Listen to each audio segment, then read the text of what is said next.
Every Monday to Friday, this is Peter Lewis's Money Talk. Money Talk. Good morning and welcome to Tuesday. It's the 25th of July and this is Peter Lewis welcoming you to Money Talk. You can find us on Substack, Apple Podcasts, Google Podcasts and Spotify.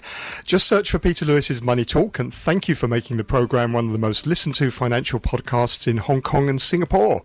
This podcast is sponsored by Surfing Group, which is headquartered in Singapore and offers online financial services to 30 million customers across 10 countries.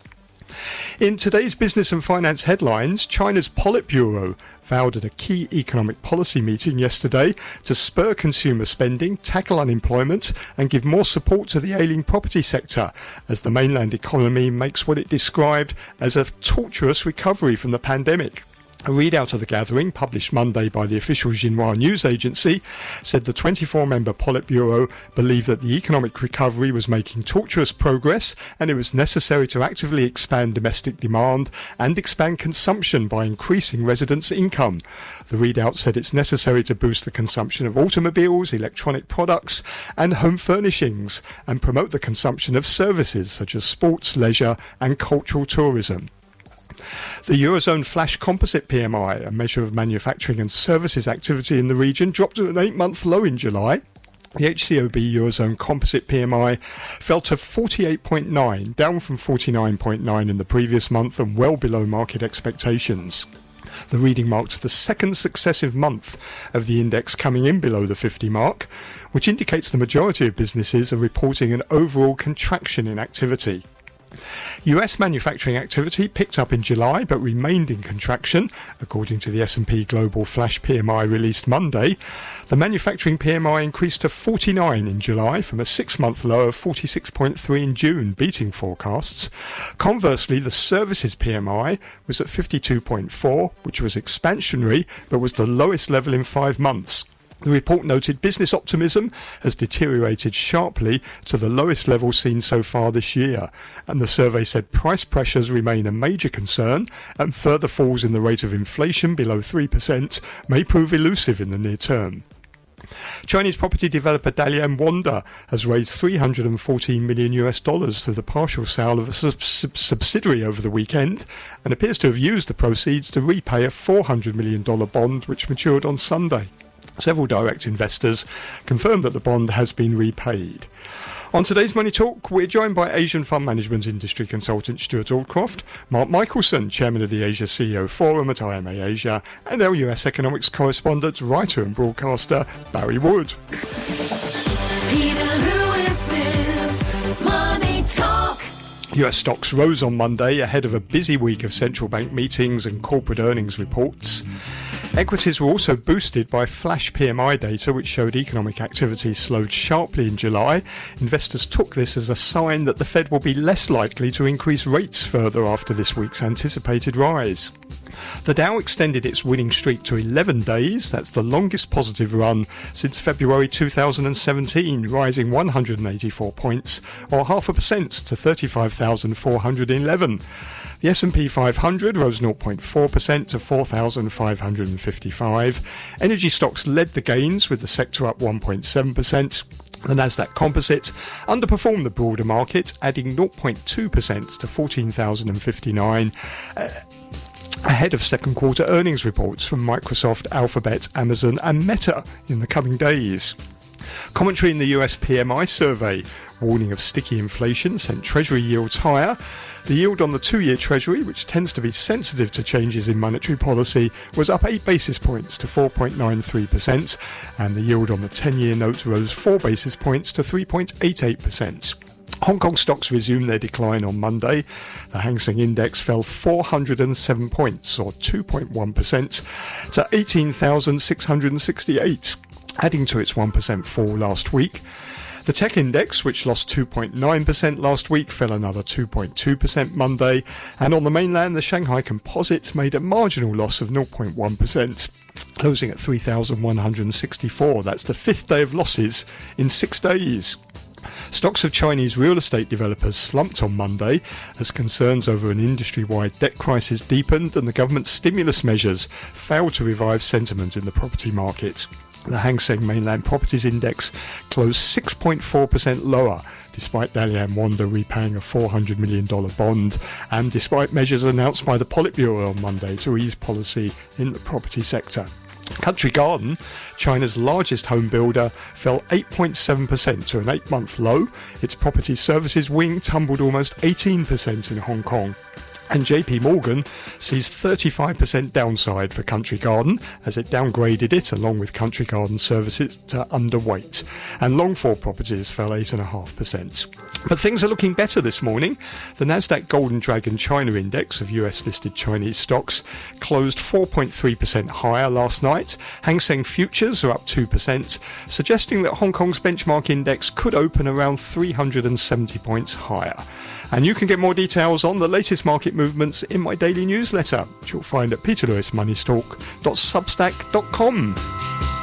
Every Monday to Friday, this is Peter Lewis's Money Talk. Peter Lewis's Money Talk. Our guests are waiting in the wings. First up, we have Asian fund management industry consultant Stewart Aldcroft. Morning, Stewart. And good morning to you, Peter. And also with us, Mark Michelson, chairman of the Asia CEO Forum at IMA Asia. Morning, Mark. Good morning, Peter. And over on the other side of the Pacific from us here, we have our US economics correspondent, writer and broadcaster, Barry Wood. Welcome, Barry. Thank you. Good morning.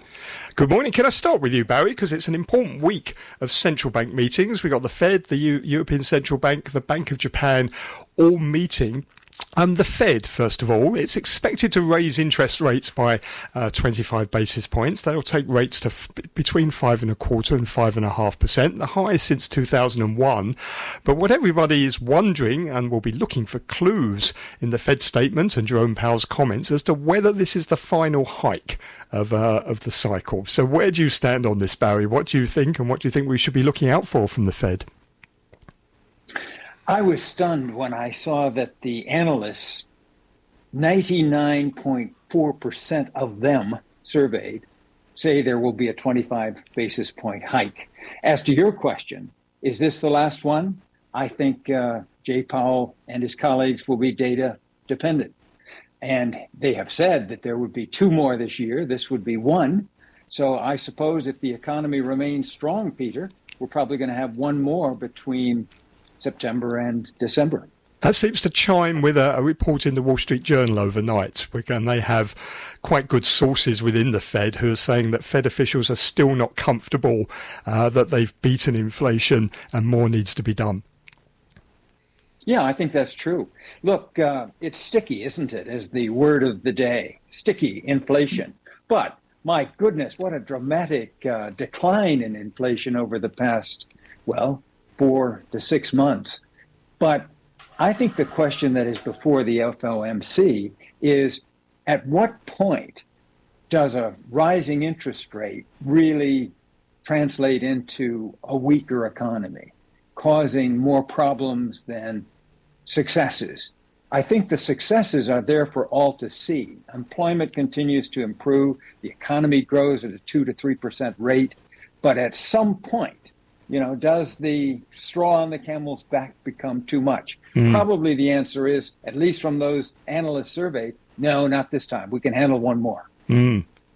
Yeah, I wonder whether or not the fall in inflation, which has been, as you say, quite sharp, is that a false figure? It's difficult to know because the US seems to have been insulated quite well from the very sharp rise in energy prices around the world, and it's been insulated quite well from the Russia-Ukraine war, although it is a major supplier of armaments for that.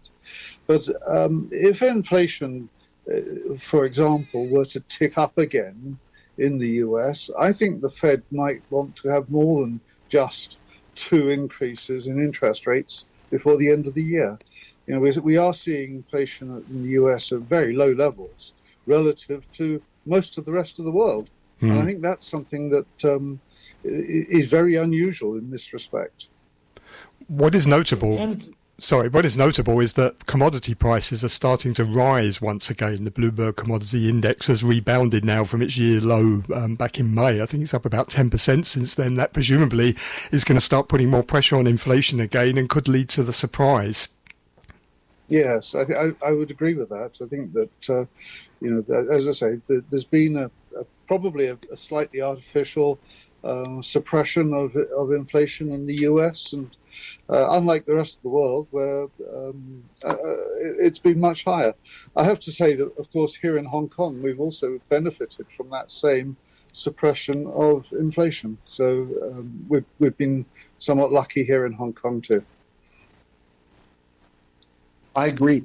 The other thing is sentiment. I think in the U.S. in particular, and Barry can comment on this as well, but people still don't feel it, right? The U.S. presidential candidates are still using inflation as one of their main campaign slogans, and they're getting some reaction to it and some support for it. And I think, just like we're talking about China's measures to improve the economy, I think there's also a lack of trust in the U.S. and elsewhere about the government measures to move forward in this area as well, which really affects the economy as well.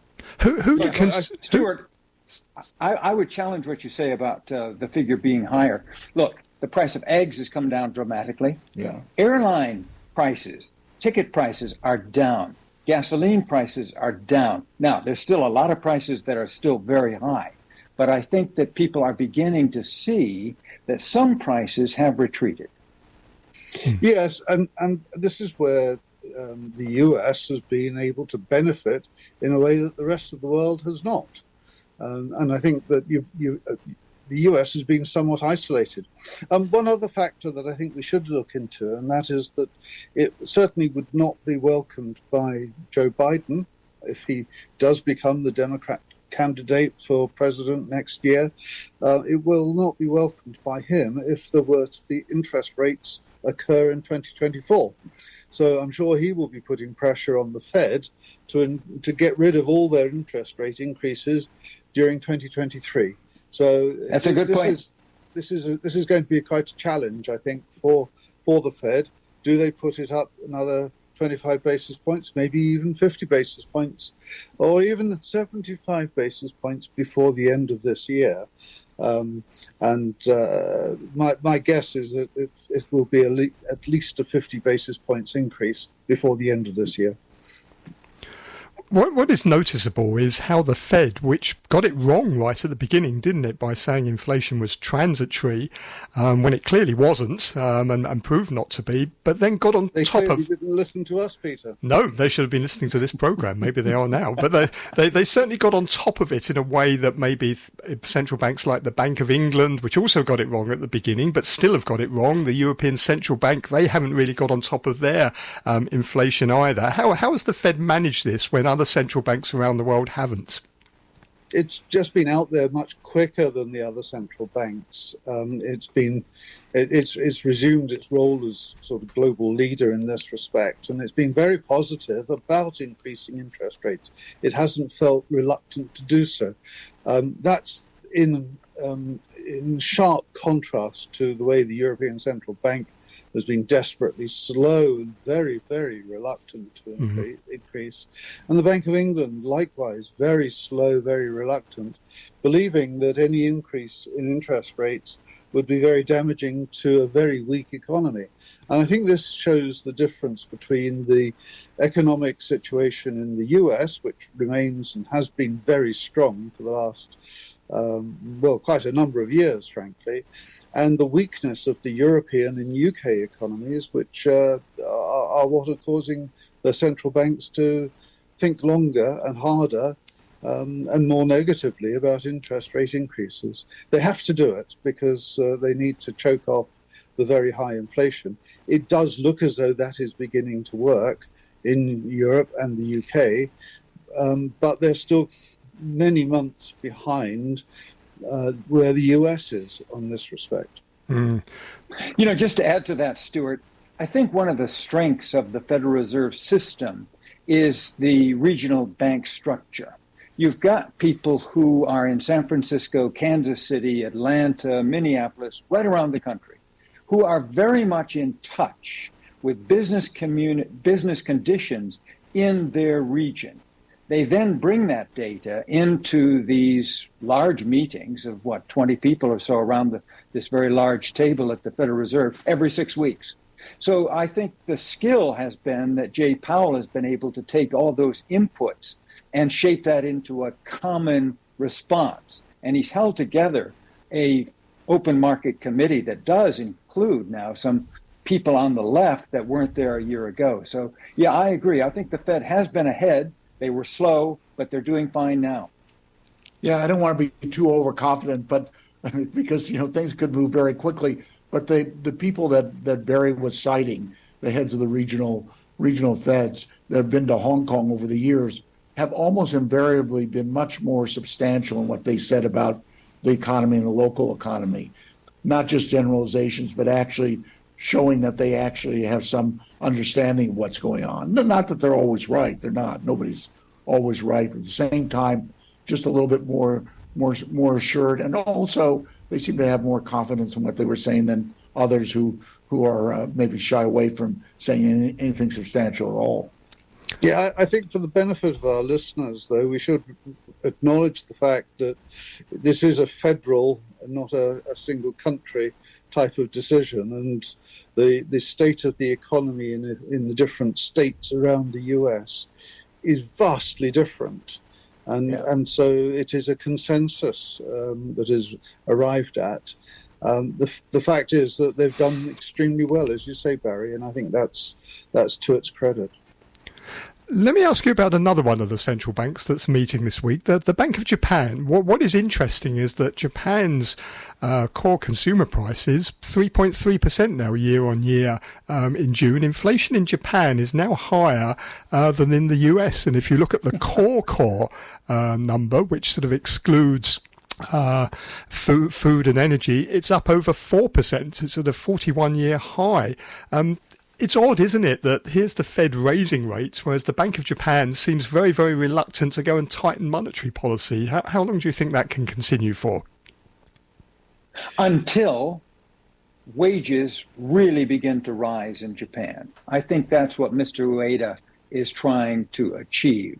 This yield curve control is going to continue. They can take a weaker yen until they really see some increase in wages.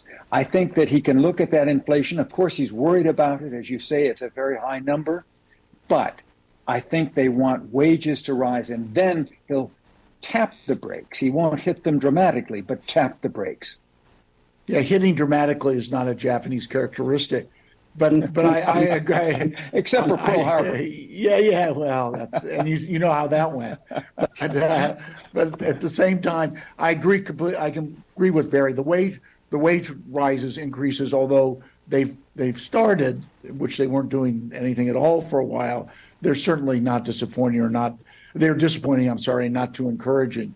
So I think Barry's right. I think there almost has to be some movement eventually, but not yet. And politically, they walk a tight line because any changes like this have effects beyond what the actual measure is in itself. That's true in any country, but especially in Japan, when everything is, they try to order things so carefully.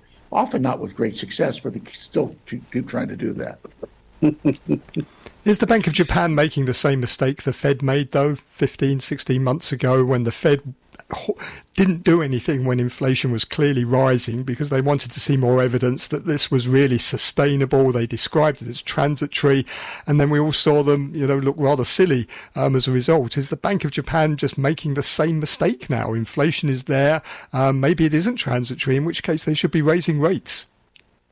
Well, look, they've had 30 years of failure, and they have their eye on 30 years of deflation.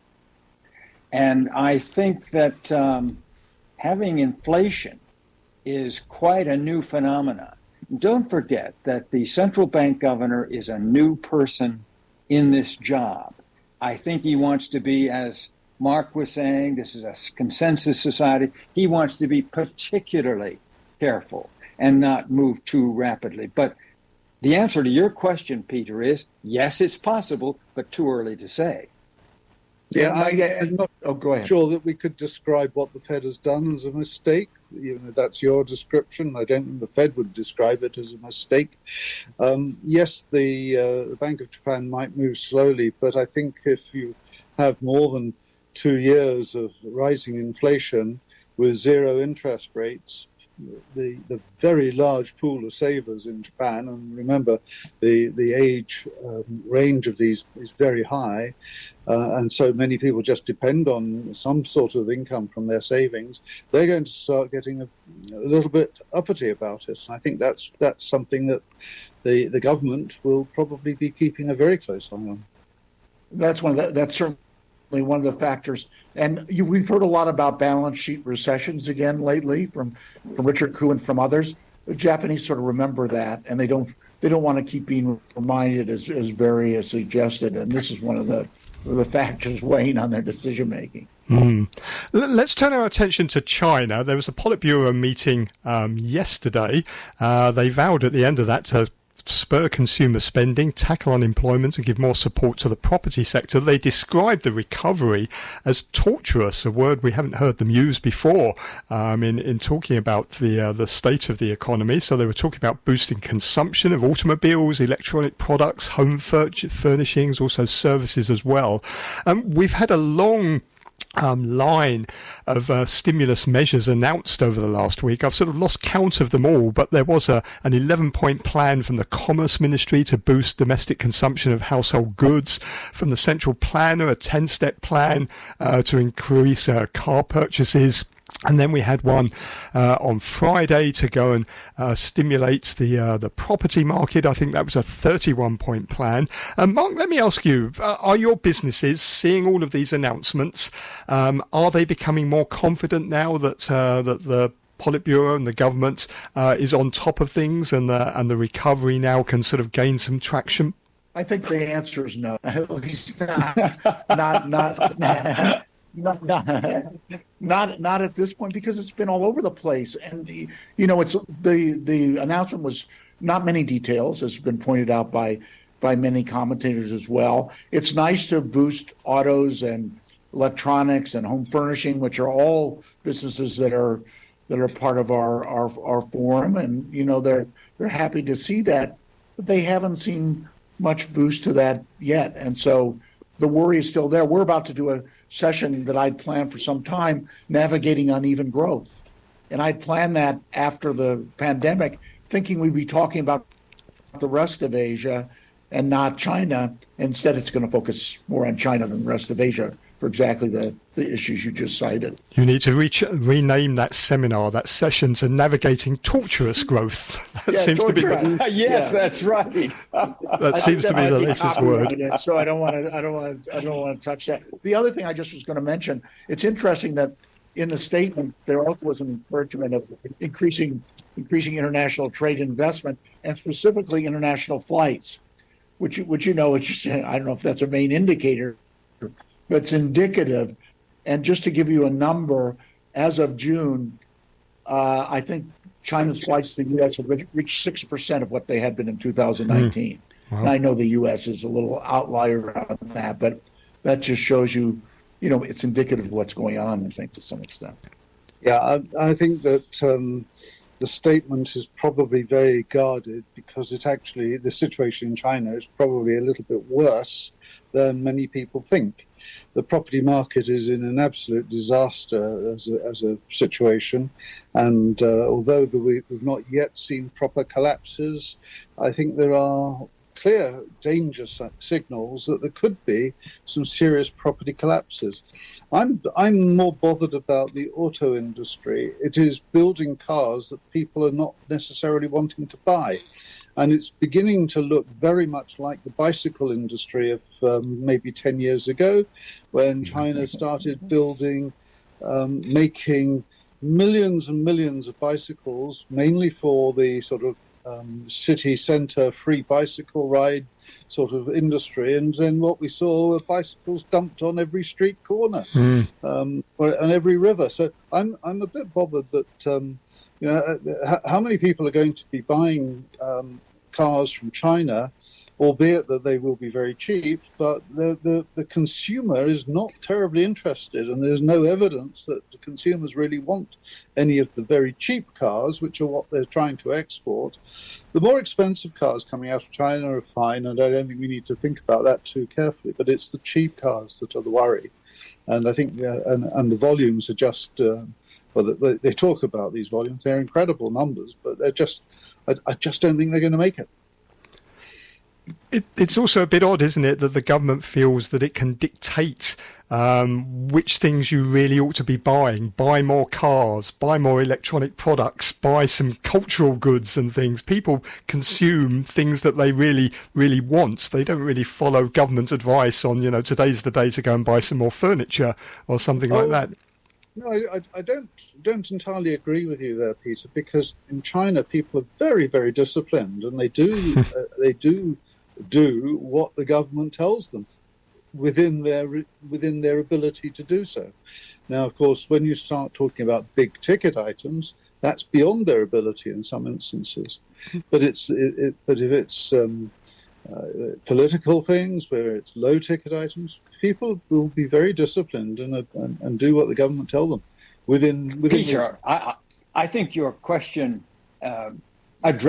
mirrors the delicious irony of the Politburo being that paragon of the market economy. That's amazing. I mean, this transformation of language and of practice is really stunning. And of course, I think the Chinese economy is going to come back rather strongly. I see that the Stewart's favorite, the International Monetary Fund, is going to revise up its economic forecast tomorrow. I'll be there. I should ask a question on your behalf, Stewart. But I'll bet they're going to say 5% for China for 2023. Barry, just to back up what you said on the language from the Politburo, one of the things they said, which is about private companies, they said it's necessary to encourage enterprises to dare to venture, dare to invest, dare to take risks, and actively create markets. That's not normally the language of the Politburo, is it? No, I was going to cite that statement. I was just about to talk exactly about that, because that's just what we're all worried about. And that's what our members are worried about, and others, because if there is more interference in that spirit that they're talking about, which certainly has existed to a great extent, and that's helped underpin the growth of tech in China over the past few years, if that is no longer so easy to do, and if it's controlled to some extent, that would not be a good sign. So that statement is pretty ironic. Welcome right, back, Peter. Jack Ma and co. Yes. I mean, there's a lot of focus, isn't there, on private companies, saying they're equal now to state-owned enterprises. But I've had people say they struggle to believe that China, under its current system, can really treat private companies equal to state-owned enterprises. But do you think there is really a genuine change? Go ahead. No, I'd just say I don't think there is a genuine change. I think it's like this big line I keep referring to. Very, very difficult to change direction. It takes a long, long time to change direction.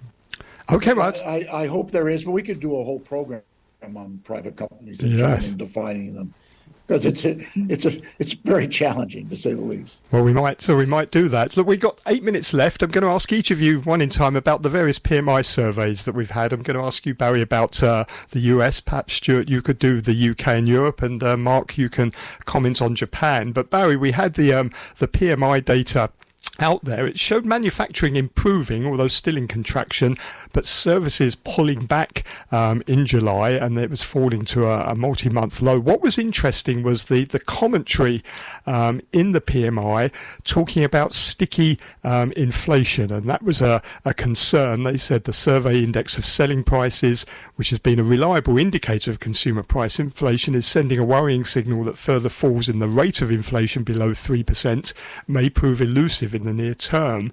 And they also noted that the growth now is being driven entirely by the services sector. So I'm just wondering what you think about that. Are there some warning signs in there that maybe these interest rate rises are now starting to significantly slow the economy?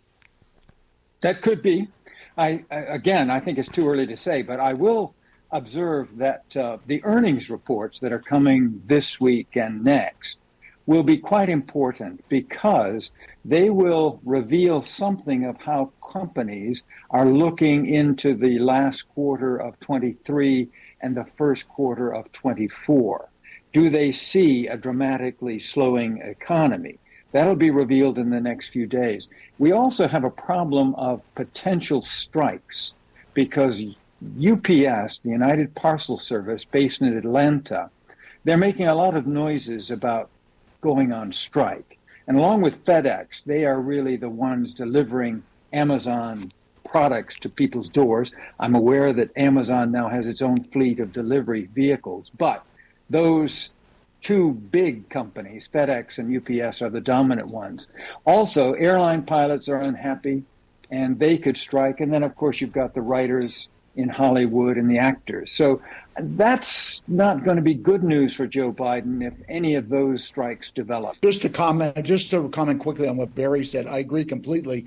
And supply chain is sort of the center of what we've all been talking about for a long time, including our clients and FedEx and UPS. And UPS, as I recall, has the largest share, actually.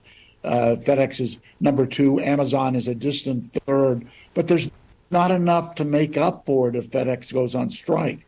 There's not enough capacity, and that would be a big hit to, I think, all of us here as well as everywhere else in the world. Okay, Stewart, let me ask you about the UK. You're our expert on the UK economy. Economic activity, it slowed sharply in July because of rising interest rates hitting consumer spending. The manufacturing downturn also deepened. The composite PMI fell to 50.7% in July, down from 52.8 the previous month. It was the weakest pace of contraction in the private sector since January. The chief business economist at S&P Global Market Intelligence says the data shows the UK economy has come close to stalling. I'm also wondering, Stewart, if we should be fearing the dreaded S word, stagflation. Well, I don't think so. I don't think so just yet, but it's definitely the case that interest rates are having their effect on trying to bring down interest rates. Consumer spending has reduced very sharply because mortgage rates have gone up. People have to spend their money on things other than consumer goods, and so this is another reason why you've seen these numbers coming down. We're still above the 50% parity level, but I think that it is inevitable that we are going to see probably quite volatile numbers over the remaining 6 months of this year as the UK battles with trying to ensure that inflation gets to below 5%, which will then achieve the Prime Minister's objective of halving inflation this year. And then we'll see where we go from here. Remember, interest rates are high and going up, and they probably will go up further than the US. They were slower at getting there. We've already discussed that. So I think this is one of the reasons why we've seen a fair slowdown in the last couple of months in the UK, and the numbers just reflect exactly what we've been discussing in the market anyway. And Mark, let me ask you about Japan. Japan's business activity, it did expand for a 7th straight month. The composite PMI is at 52.1. But it is the slowest pace since February. The services PMI did slip slightly to 53.9, but it is still growing for the 11th month. But manufacturing stayed in contraction territory, and in fact, the contraction got worse. The PMI fell to 49.4. That's the lowest reading since March. And there's also signs of inflation increasing. Input price inflation accelerated for the first time in 6 months, and output prices rose at a steeper pace as well. What are you seeing in terms of activity in Japan? It's still pretty positive compared to what we've seen before. I guess the projections are Japan's economy is going to grow maybe a bit over 1% this year, which doesn't sound spectacular, but by Japanese standards, not so badly. But the factors you mentioned, inflation, the weak yen, other concerns, and just confidence. And the demographic issue as well, the oldest developed economy, all those sort of factors are playing in. So the Japanese are never quite confident enough to move forward as much as they might. And the government, as we just described in in terms of rate setting are giving mixed signals. So still worries, but when you talk to some of our members, many of them, much more of them talk about Japan than they ever did before, about alternatives to maybe manufacture, to develop their businesses. Not all of them, but more than, say, a year ago or 2 years ago. So they do see some promise there. They may be wrong, but maybe they're comparing with other places as well. But that, I think, is a positive sign. And the tourist industry in Japan has picked up massively as well. So that's boosting the economy. Okay. Absolutely.